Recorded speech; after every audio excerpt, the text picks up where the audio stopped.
नमस्कार, capital TV का खास शो राहुल का अग्निपथ देख रहे हैं आप। मैं हूं आपके साथ पूजा।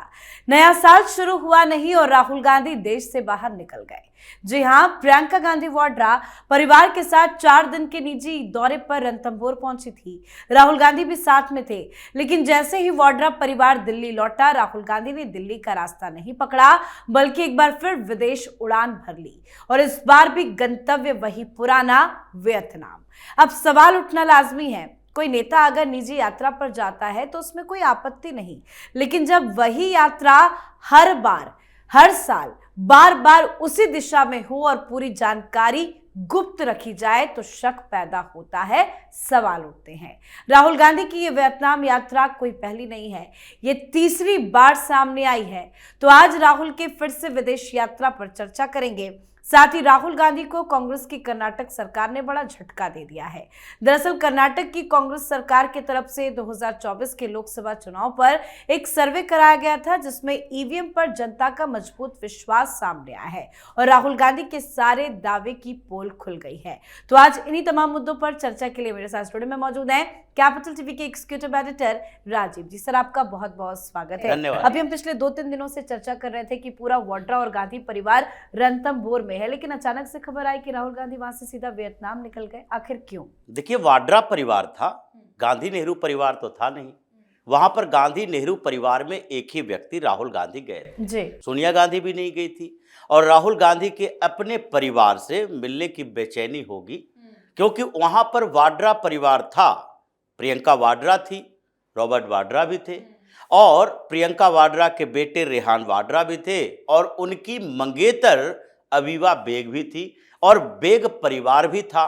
तो ये सारी पूरी की पूरी फैमिली जब एक जगह थी तो राहुल गांधी उसमें कबाब में हड्डी की तरह दिख रहे थे। राहुल गांधी भी वहां गए थे, लेकिन रॉबर्ट वाड्रा जिस तरीके से बार बार तंज कस रहे थे, क्योंकि रॉबर्ट वाड्रा और राहुल गांधी ये दोनों के बीच रिश्ते अच्छे नहीं हैं और प्रियंका वाड्रा रॉबर्ट वाड्रा के बीच रिश्ते कैसे हैं ये अभी तक सार्वजनिक नहीं हुआ। ऐसे भी गांधी नेहरू परिवार में ये स्थितियां बनती रही है। इंदिरा गांधी, जब फिरोज गांधी के साथ फिरोज खान के साथ शादी हुई तो फिरोज गांधी और इंदिरा गांधी साथ नहीं रहते थे। पॉलिटिकल महत्वाकांक्षा इंदिरा गांधी के अंदर थी और फिरोज गांधी संसद के अंदर नेहरू के विरोध में थे, खिलाफ में थे।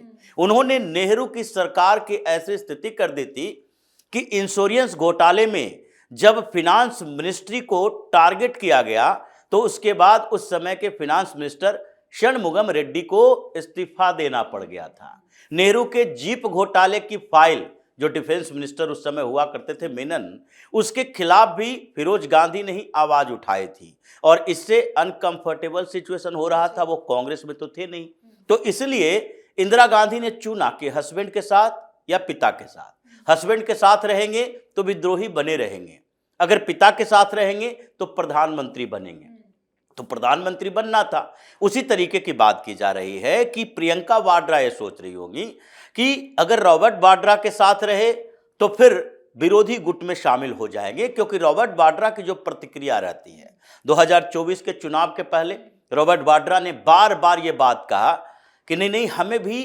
चुनाव लड़ना है। राहुल गांधी ने टिकट नहीं दिया।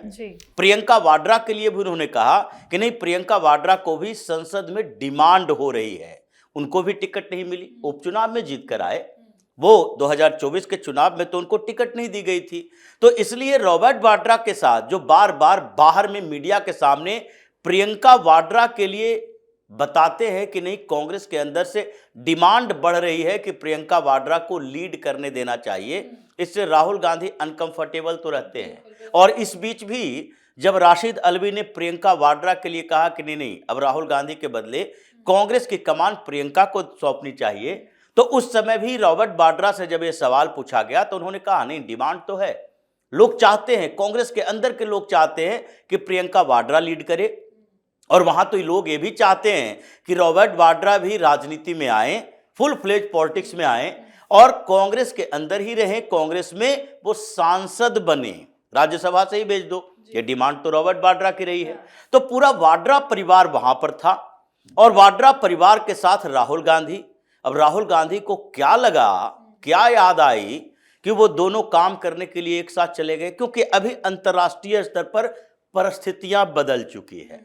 अभी जो स्थिति बनी है उसमें राहुल गांधी के पुराने दोस्त अब धीरे धीरे इनसे निराश होते जा रहे हैं कि भाई राहुल गांधी के कंधे पर जो हमने जिम्मेदारी दी थी लगता नहीं है कि आगे पूरा होगा। प्रियंका वाड्रा भी कुछ समय पहले विदेश गई थी, तो हो सकता है कि ये दोनों परिवार के बीच, यानी गांधी नेहरू परिवार और वाड्रा परिवार, ये दोनों के बीच जो कांग्रेस पर कब्जा करने के लिए रस्साकसी चल रही है, अब राहुल गांधी को लगने लगा है कि हमें कुछ बड़ा करना पड़ेगा।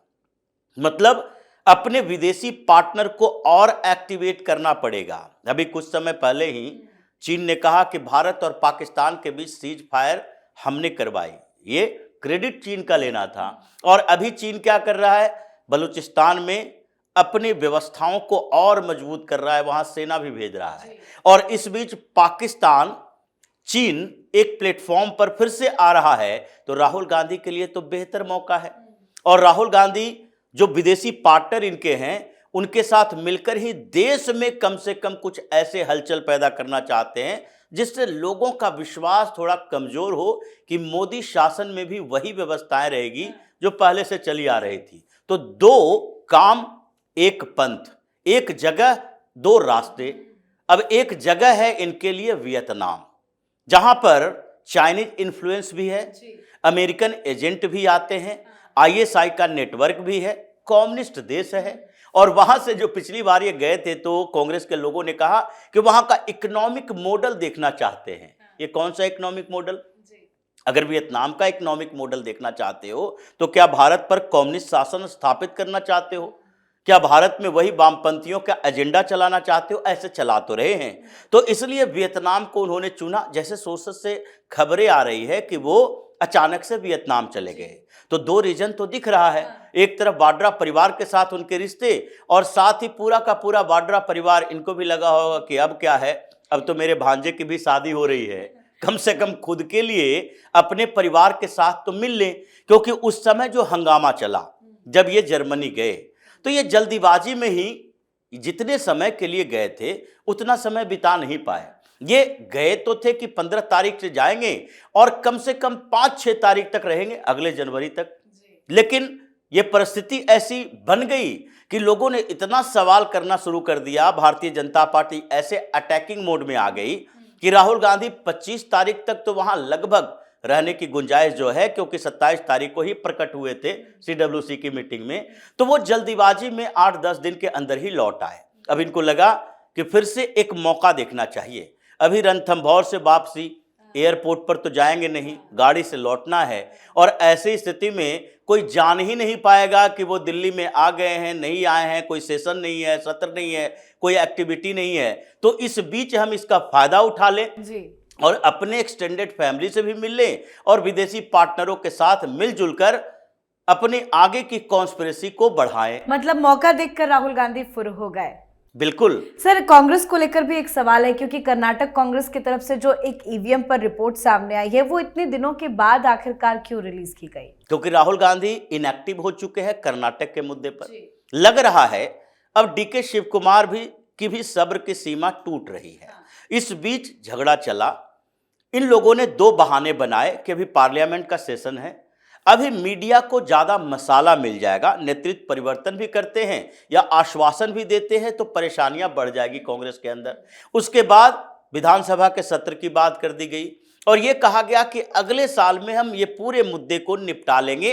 अभी रिपोर्ट आ रही है, प्रियांक खड़गे दे रहे हैं, मल्लिकार्जुन खड़गे दे रहे हैं, सुरजेवाला जाकर वहां विधायकों से मीटिंग कर रहे हैं। तो जब तक हमें पूरी तरह से पता नहीं हो जाता कि अगर सिद्धारमैया को हटाएंगे, डीके शिव कुमार को बनाएंगे, तो सिद्धारमैया गुट के कितने विधायक नाराज हो सकते हैं, कहीं सरकार ने तुम्हारी गिर जाए, ये कमलनाथ की तरह स्थिति हो जाएगी। तो इसलिए कुछ इंतजार कर लो। इंतजार करते रहे, इंतजार करते करते वो दिल्ली भी आए। दिल्ली आने के बाद वो बैरंग वापस लौट गए और सिद्धारमैया सीडब्ल्यूसी के मीटिंग में बुला लिए गए। अगर सीएम को बुलाया गया तो डिप्टी सीएम को भी बुलाया जा सकता है। ऐसा तो है नहीं कि आप 8-10 स्टेट में ऐसी सरकार में हो जहां हर जगह पर डिप्टी सीएम भी है तो भीड़ बढ़ जाएगी।